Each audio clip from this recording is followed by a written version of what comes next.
Okay? Paul says Nate Wiggins reportedly with attitude issues. DB DeJean, the kid from Iowa, recovering from a broken leg from November, so he may miss all the OTAs, some camp time, meaning first year is a lost year. Paul, you know what? That's a guy that could probably go down to 32 or 22, I mean. Would you draft him? You might want to think about that. If that guy fell to 22, best player available, and the only reason he's there is because he's recovering. And listen, it's not a knee injury. It's not a knee injury. If it was a knee injury, that'd be a problem for me. But a broken leg? Okay. You know, I'm flexing. I'm kind of with you on that. Corner from Iowa? I don't know. You know? Okay, here. This is my predictions on 1, 2, 3, 4, 5, 6, 7, 8 picks for the Eagles. I say their first round pick. I think they go OT. You know what? Why would you go OT with the first pick? Why would you go OT?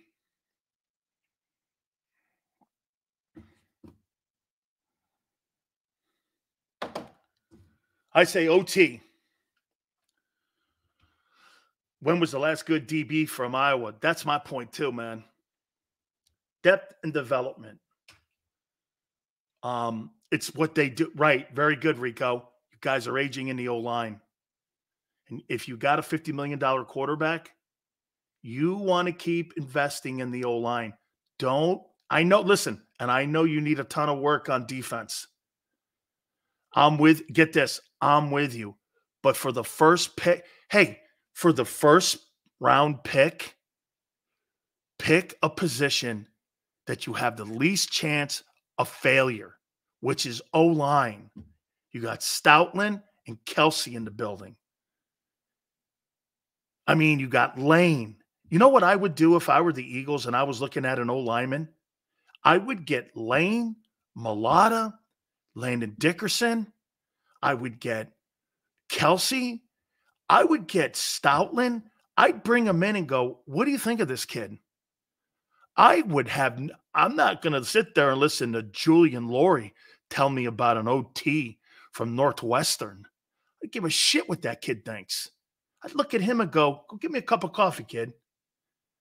Go make me a sandwich from the great NovaCare Cafe that you guys have, according to the NFLPA survey. Got good sandwiches down there, son. Go get me one.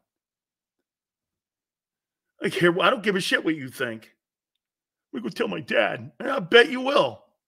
Little dork. This is what I would do. And I don't mean that with him. All analytics people are dorks. This is what I would say. I'd get those guys in the building and I'd go like this. Hey, you know what? That's a great point, Forrest. Forrest Gump. That's a great point, Forrest. Think about this for a second. Is Jack Driscoll a good enough backup and depth for your offensive line? You know, I like him actually because he's a Swiss Army knife. You could play him at guard and center on both sides of the line too. Okay, you could play him on both sides. So he's kind of like a utility belt. So he's not great at any position, but he's good enough to play. So he's got a place on that team. He's a free agent. Damn. Gonna have to make a decision there. How about this? Jack Driscoll's probably going to leave and go in the open market, start somewhere. I mean, one thing about you guys at O-line, man, in Philly, you're good. Look at Andre Dillard sucked, but look at the contract he signed with Tennessee in the offseason last year. He signed a ton of money. You know what? Hey, Forrest, if it wasn't a lot of money, I tried to bring back Jack Driscoll because I think there's a place on that team for him. I do. I think there's a place on that team for that guy. This is also what I'm going to do here. At the second pick, you guys have 2 twos, right? You have 2 second-round picks, correct? Well, What I would do here is I would take wide receiver. Here's why.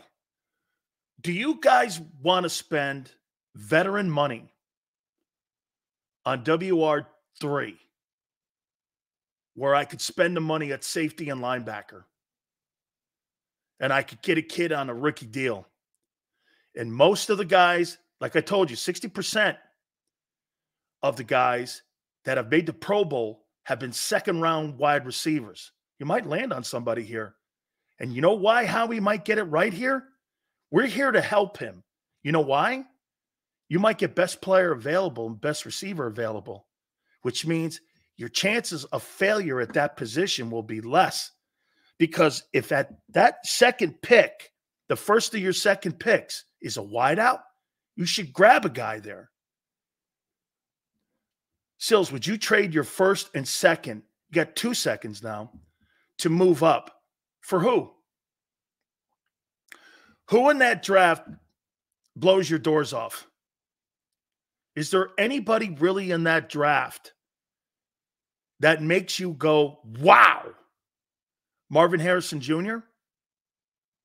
One of the old linemen? This is not a wild draft. There's not a Will Anderson Jr. There's not a Jalen Carter. Okay? There's no one like that in this draft. Pre-draft. Now, hey, no one knew Michael Parsons was going to be what Michael Parsons was. Okay? So you could have somebody develop into that. But right now, heading in, Will Anderson, in my opinion, was a surefire success. I told you that. He's the best defensive football player Nick Saban's ever coached. And he won the Rookie of the Year. There's no coincidence to that kid being the player he is and was. I'll tell you something, what I really loved about those Bama kids and why I really loved that kid. He didn't have to play in that Sugar Bowl last year. He did not have to. Him and Bryce didn't have to play. But they started something and they finished it. That was a character thing for me. And no wonder D'Amico Ryans talks so highly of Will Anderson. That's a character thing. You start something, you finish it. You don't quit it midway through because all you're doing is practicing quitting. They started something and they finished it. I thought it was a character thing. And to me, I like that. I like the kid verse too, man. Florida State's been really, AJ, FSU's been putting out a lot of good edge rushers over the last couple of years. Ever since they got rid of Dumbo Fisher, they've actually improved on their defensive side of the football. Dumbo Fisher didn't do a very good job of having defensive football players on that side of the ball. And that's also why he lost his job in College Station, is because he couldn't recruit defensive guys. You know, he left Florida State just empty in the cabinet. And it's rightfully so that Dumbo Fisher lost his gig. I want defense and all defense. Hang on here now. The wide receiver position that you get here, it's a money thing too. You don't have to pay a veteran minimum of $1 million. You get a kid on a rookie contract, and you have to fill that role. And what are you going to do with AJ the following year? You know, you got to pick up this option. You have to do something with Devontae May 2nd. You can extend him on the 2nd of May, okay? So you're extending him. Gives you a little bit more latitude. But you know what that means when you pick up that extension? Next year, that money comes on the table. He's going to make $18 million. So you're going to have 2 wide receivers making $20 million and a quarterback making $50, 2 tackles making $25 million. Are you really going to do that? You don't have the money to tool your defense if you're doing that. And I know the cap's going up. Okay? The second round pick, for me, I would take corner. I would take a look at the cornerback position, and I would go corner. Now, Howie says he's got to do a better job here. Now, look, you got a 2nd-round corner here. Here, for me, here's why this makes sense. You can't move off of Bradbury. You know, and I heard somebody say this about, get this. I want to show you how some of these comments don't line up with Howie's behavior. Xander, he heard this morning. I heard Bill say this. That what was Howie supposed to say about Bradbury? He's not part of the future, diminishing him in a trade. Well, you're not trading him because of the cap. Here's also something. Well, then why did you practice that with Wentz? When you, at the end of the year, you went like this, there's going to be an open competition for quarterback between Carson Wentz and Jalen Hurts. You did that right after the season. Don't you think you devalued Wentz by trying to trade him when you said that there was going to be an open quarterback competition? I mean, you got to stay on par here. So I see he said that Bradbury's part of the future, but you had to take a $33 million cap hit with Wentz. And at the end of the season, go back and look. Howie Roseman said that there'd be an open competition at quarterback between Carson Wentz and Jalen Hurts. You devalued the quarterback before you even dealt him. Okay? That's not the point, dickhead, that he requested a trade. Howie said there'd be an open competition. And so did Doug. This was all before they were fired. Why would the organization devalue a guy if you're trying to move him?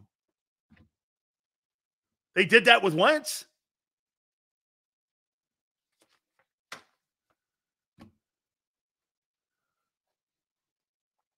You did it with Wentz? Oh, I see. Bradbury's more important than a quarterback? They knew Wentz would never win an open competition against Wentz. I don't know that. I don't know that.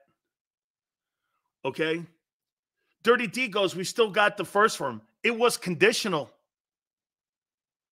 And the only reason you got the one is because Wentz played his ass off at Indianapolis.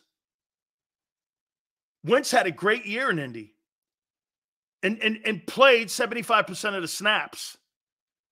And Jim Irsay, all pumped up on Mountain Dew, didn't know what he was doing with his prescription pads and his open pill bottles and his $30,000 in cash. Didn't know what good quarterbacking looks like. 27 touchdowns, 6 picks, 3,900 yards.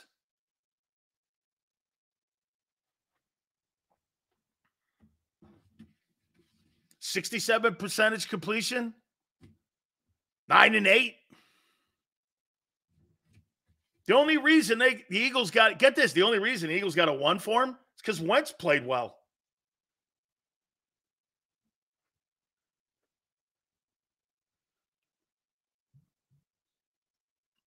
Is that not fact?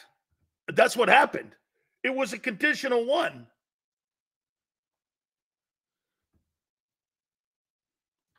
That's how that played out.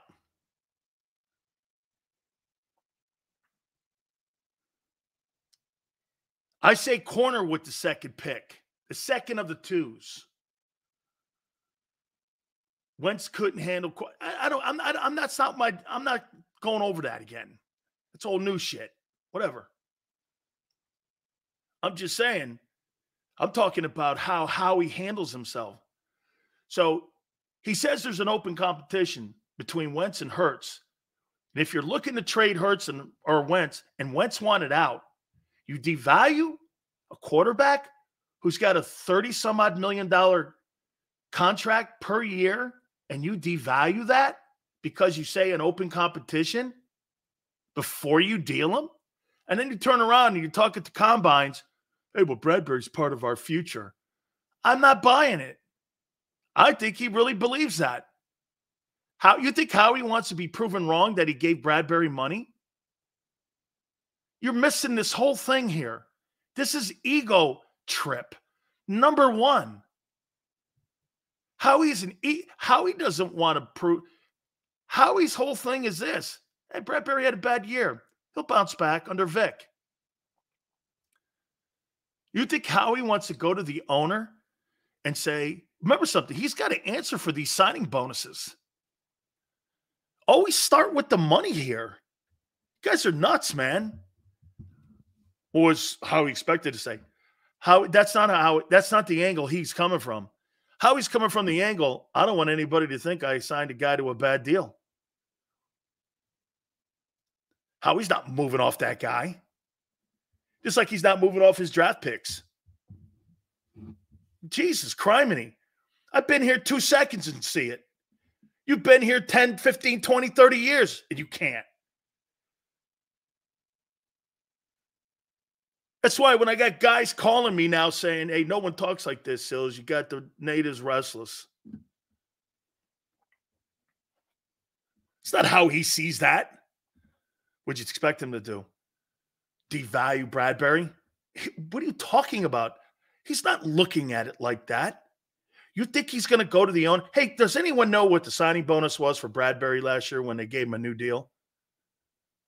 You got to go to the owner and express why you gave him that deal and why you're trading him or cutting him. You got to explain yourself for that.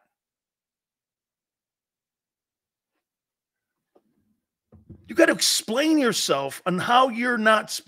So get this.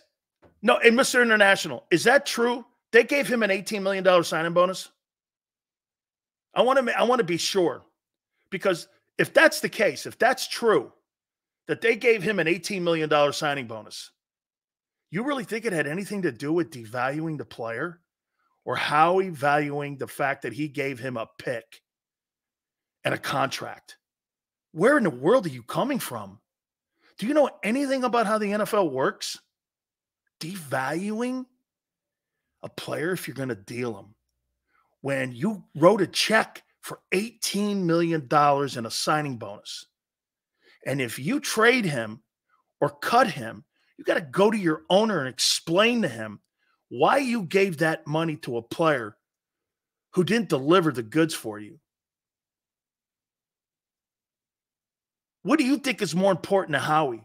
Face with the owner or value of the player? Come on, man.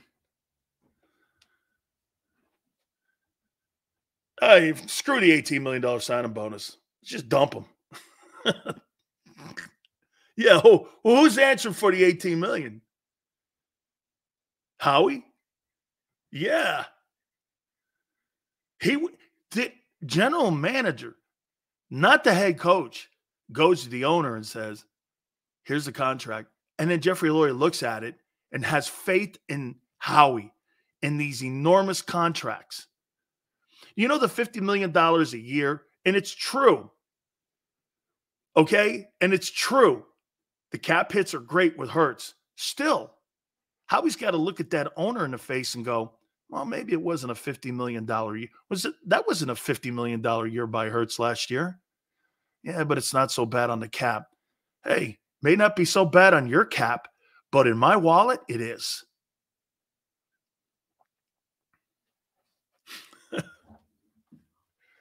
Don't worry about the cap. Yeah, okay. So you are okay, but I'm out? Howie, what kind of math are we doing here?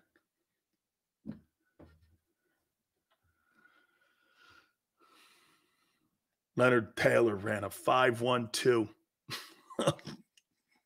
I don't think I've ever run a 5 anything in my life. Man. Whew. Damn. That's slow to me. 5.1, 5 flat. That's slow. Not me. You just put yourself from a first round prospect into the second and third round. Damn, maybe fourth round. Damn. I'm not going to talk shit on him on Twitter, but 5.1. If you ran a 5.1 for Jimmy, we ran a 5.17, the first one, you'd be an offensive guard. Reports that Falcons are trading for first overall, LJ. Why would they do that for Caleb Williams? When you can, I don't think Caleb Williams is better than Justin Fields.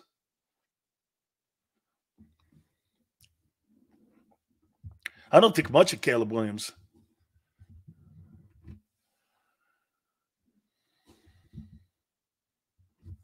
Okay, I don't think he's better. I think Justin Fields. I think he's better than Caleb Williams. Guy's got to jump in the stands and cry to his dad after a loss to Oregon State or some shit like that. I mean, come on, man. I don't know. Come on, son. Come on. You know what? I'm liking Fields more. Let me finish. You know what I do with the third pick? So here, first pick OT. Second round, I would do wide receiver. And the other second, I would do corner. Your third round pick, I would get a tight end. Grant Katera is nobody. You get this. Think about something what really hurt Jalen Hurts this year in the games late in the season. You weren't thrown to the third wideout. You only had 36 catches combined. And then when you didn't have Goddard out there and you had Stoll and Grantera out there,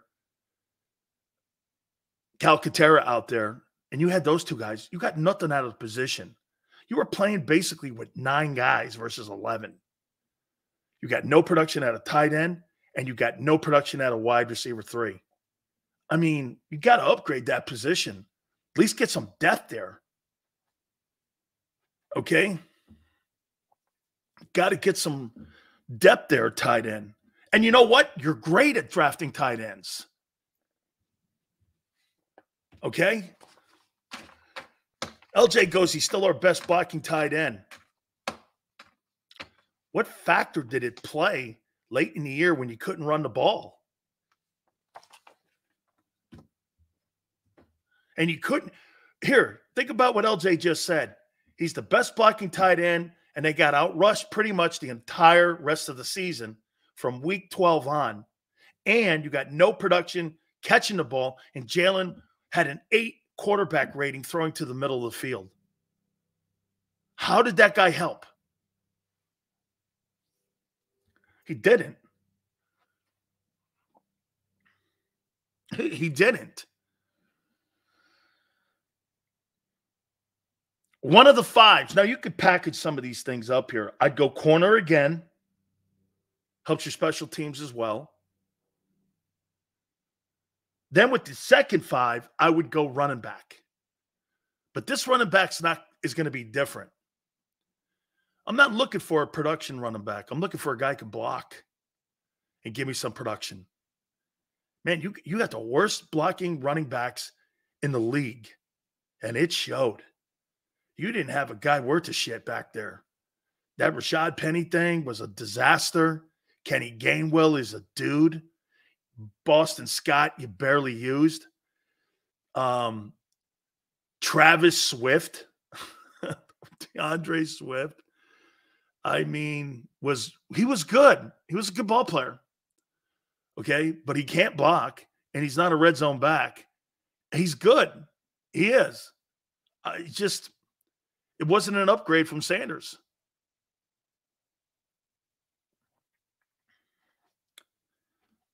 And I'm going to take one. Hey, the third 5th round pick, I'm going to get a linebacker. Let's see if he can land on something. Maybe best player available helps him. You know why we're doing it this way? OT, first round. They're great at offensive linemen. Wide receiver, maybe it's best player available in the second round, and the wideout lands with you there, and you get somebody, and he's cheaper than instead of spending a lot of money on a veteran wide receiver when you can get him in the draft here and a quality kid, and possibly a kid who could be somebody that maybe he's an heir apparent to AJ leaving. Cornerback, with the second guy, it's a need. But you're not going to move off any of these corners because of the dead cap hits. Third tight end, got to get some depth there, and you got to get some production there. You're starting to lose production there.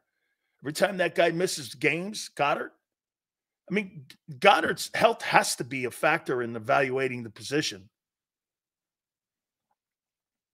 You go corner, one of the fives, first five, depth.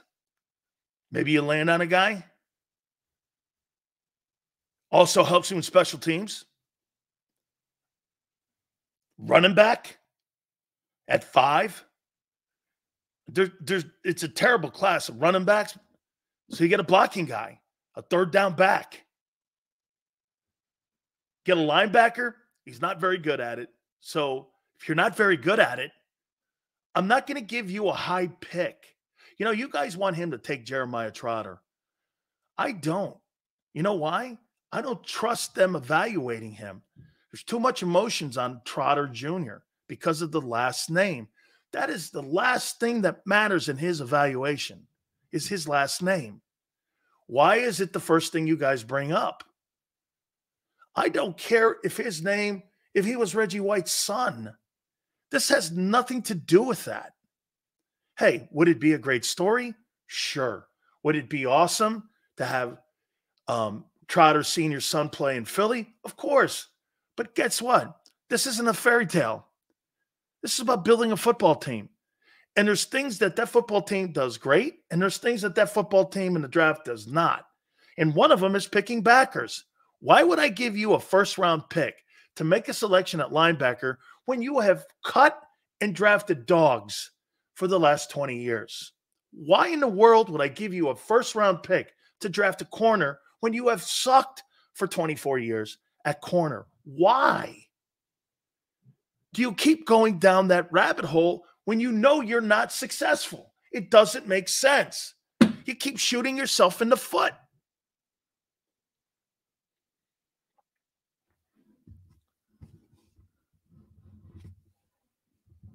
Hey, Shooter, Trotter was a good ball player.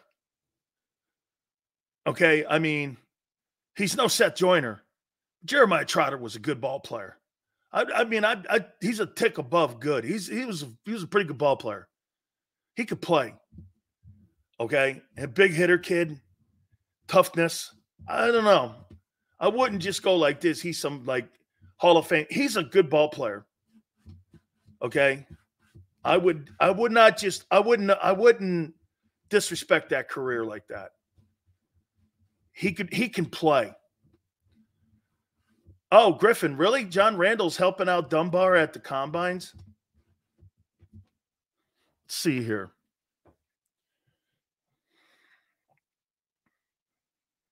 I'll show you guys something cool. Let's see.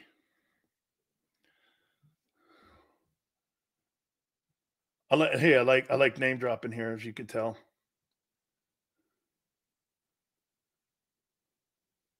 Let's see here. I'm gonna talk to Carl.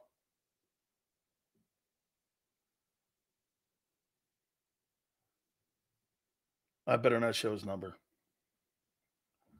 I'll text him after the show and ask him who he liked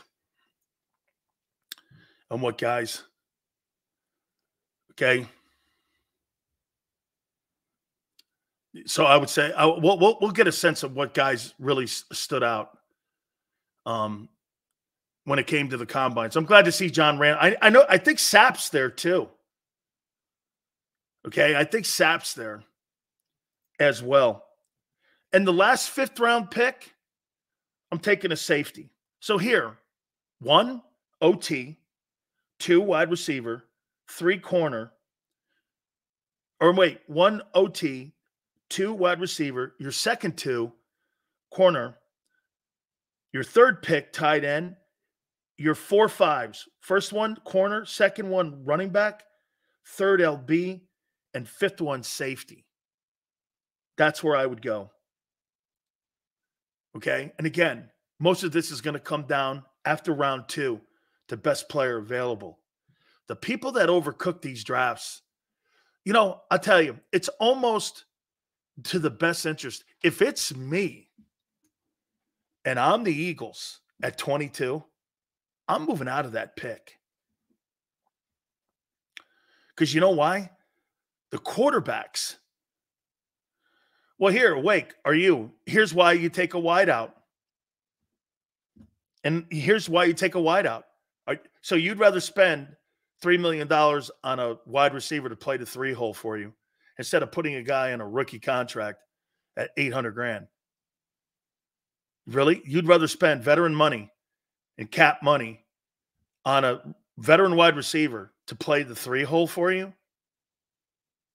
At least if you draft a kid, you're not wasting resources like money and cap space. You're signing a guy to a contract that's going to be team friendly because it's a second-round pick. And he's a second-round pick. You're not spending a shitload of money on signing bonus. But if you sign a guy, so what guy are you going to sign veteran-wise that's going to figure to be a 3 guy? It's going to be the same. Why not draft a guy? Why would you put another guy in there? So that Olamide guy, I thought he was a good ball player, but it wasn't good enough. Why don't you just draft a guy, pay him less? Dude, I'm talking about money here. Okay? That's right, John. Jalen doesn't read the 3rd guy. I think he's going to have to this year. I mean, the 3rd wide receiver? Why in the world would you pay for a veteran when he can't find him? Look at his throw chart. He had 36 completions to wide receiver 3. Why would you pay a veteran? What's the point when you don't use it? Put a rookie in there. He's cheaper. And you have him on cheaper deals for 3 years. You're going to pay a veteran guy $1.5 million, $2 million to do nothing on your team again? Why? What's the point? You might as well keep Queasy Watkins.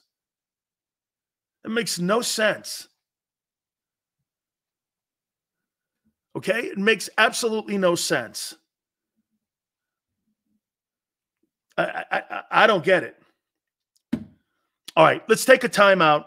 Don't forget, Joe Theismann's going to join us at 5:30. We're going to take a look more into, again, the direction of Vic Fangio on defense. The number one priority that this guy has to get through for them to be respectable this coming season. We're working on somebody else too. See if we can land him. Hit the like button. Keep it here, National Football Show.